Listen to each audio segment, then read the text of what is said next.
Dalam penyiramannya pun itu ada rahasianya guys ya. Nah ini dia ya.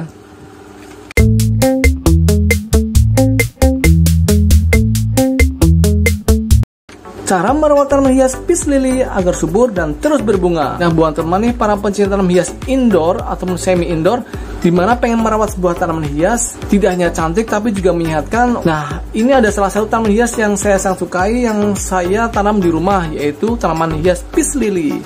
Nah, ini dia tanamannya ya, penampaknya seperti ini.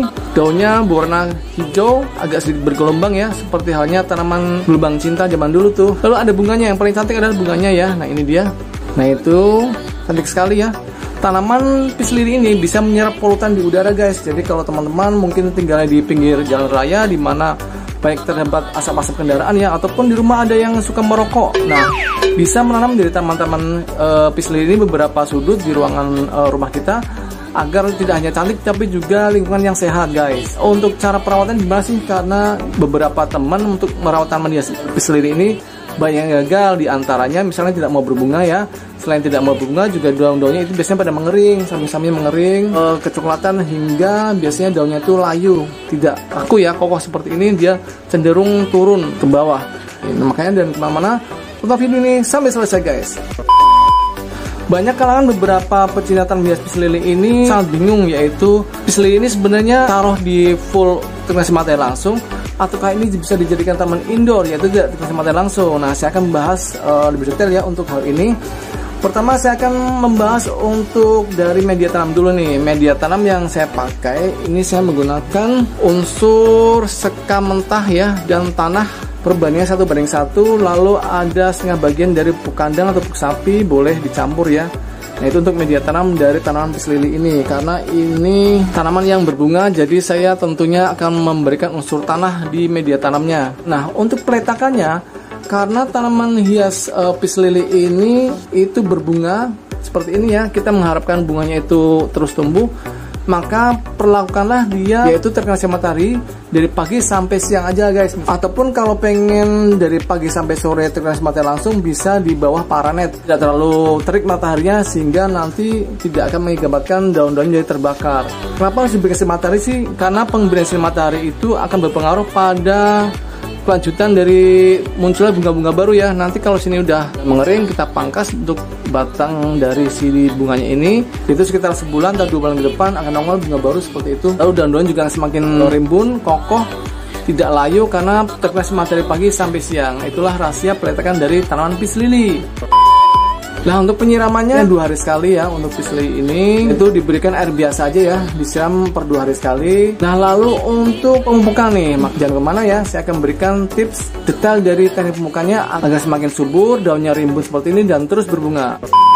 Sebulan sekali kita bisa menambahkan pupuk kandang, pupuk sapi atau pupuk kambing seperti ini di permukaannya. Nah, ini dia ya, ini pupuk kambing seperti biasa punya saya. Kita berikan di permukaannya seperti ini setiap sebulan sekali ya. Kita biarkan aja sekitar 1-2 genggam di permukaannya seperti ini. Nah, lalu untuk teknik pemupukan unsur hara makronya, kita bisa menggunakan dari pupuk NPK 1616. Nah, seperti ini biasa punya saya merek Interflora NPK 1616 merek dari Interflora. Teman-teman kalau punya merek di Aramila, Pak Tani, lalu ada Mutiara, tidak masalah, sama-sama NPK ya. Nah, untuk penggunaannya kita bisa memberikan pupuk ini 1 sendok seperti ini, kita berikan di pojok sisi pot seperti ini. Nah, ini ya, seperti ini. Lalu kita tutupin dengan media tanam yang ada agar tidak berantakan pada saat disiram.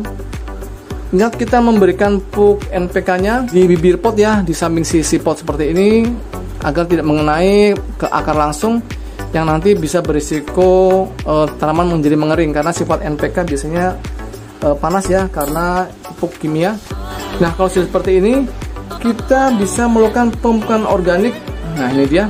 Saya sudah siapkan air biasa, diberikan pupuk organik buatan sendiri boleh, air cucian beras boleh. Nah, untuk tanaman peace lily ini sangat menyukai dengan unsur organik ya guys, entah itu pupuk organik padat seperti pupuk kandang atau pupuk organik cair seperti ini. Dalam penyiramannya pun itu ada rahasianya guys ya. Jadi teman-teman kalau dalam menyiram tanaman hias peace lily ini dengan air biasa 2 hari sekali, disiram kalah sampai ke daun-daunnya. Daun-daunnya harus basah semua ya. Begitu juga dengan penyiraman pupuk organik cair yang kita berikan itu seminggu sekali. Dalam penyiramannya harus basah semua seperti ini. Nah, ini dia ya. Jadi kita siram-siram ke daun-daunnya hingga ke bagian akar-akarnya. Nah, itu dia. Karena pis lili ini sangat menyukai apabila daunnya itu basah ya, dan dia akan segar terus. Nah, itulah teknik perawatan pada tanaman pis lili yang saya lakukan sehingga bisa menghasilkan tanaman yang subur, daunnya rimbun, berwarna hijau, lalu terus berbunga dan tidak mengering ya. Jadi itulah cara perawatan tanaman hias pis lili. Semoga bermanfaat video kali ini. Jangan lupa like, share, komen, subscribe dan loncengnya. Dan sampai ketemu di video berikutnya. Dadah.